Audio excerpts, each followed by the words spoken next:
Mara nyingi tumekuwa tunatafuta pesa, tunatafuta nguo mpya, mavazi na kila aina ya vitu ambavyo tunaamini kwamba vina uwezo wa kutuliza hamu yetu ile ya ndani.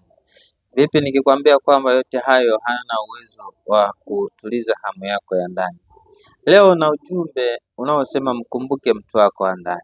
Mtu wako wa ndani anapiga kelele, anasikia ukame, anasikia upweke, anasikia uhitaji kila wakati.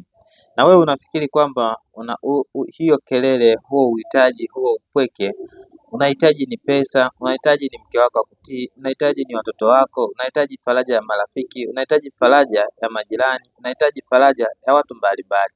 Ukweli ambao huambiwi na mtu yoyote, hakwambii mchungaji wako, hakwambii shehe wako, hakwambii mtu yoyote katika haya maisha. Mtu wako wa ndani anapiga kelele, mtu wako wa ndani anakuhitaji umsikilize, mtu wako wa ndani anahitaji, anapitia maumivu makali sana sana sana, anapokuona kwamba anachokihitaji humpatii, anachohitaji humpatii, anapiga kelele. Kwa hiyo na wewe umebaki kutapatapa kwa sababu hujaelekezwa habari za mtu wako wa ndani, kwamba ni nini kinachonisumbua.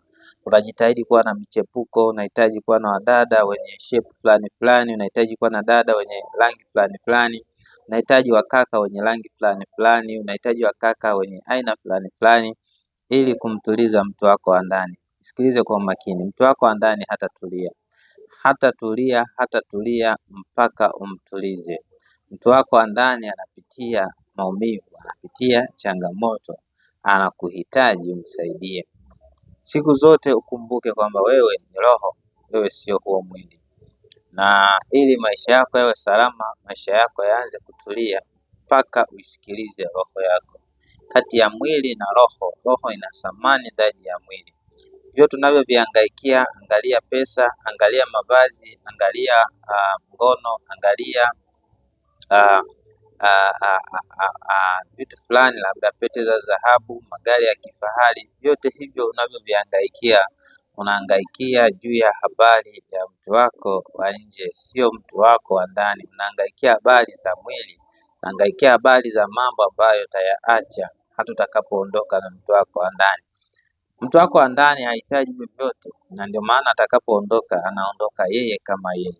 Sikiliza rafiki yangu, sikiliza, huu ujumbe ni wa maana sana kwako. Sikiliza huyo mtu wako wa ndani. Ni wakati wa kukaa chini, ni wakati wa kutulia, ni wakati wa kupumua, ni wakati wa kukumbuka kwamba uhitaji hivi unavyodhani kuwa unavihitaji. Dunia imetuaminisha hivyo kwa muda mrefu kwamba tunavihitaji hivi ambavyo tunadhani tunavihitaji, lakini ukweli hatuvihitaji tunavyodhani kuwa tunavihitaji. Bye bye kwa sasa, hadi wakati mwingine. Mimi ni MJ for people.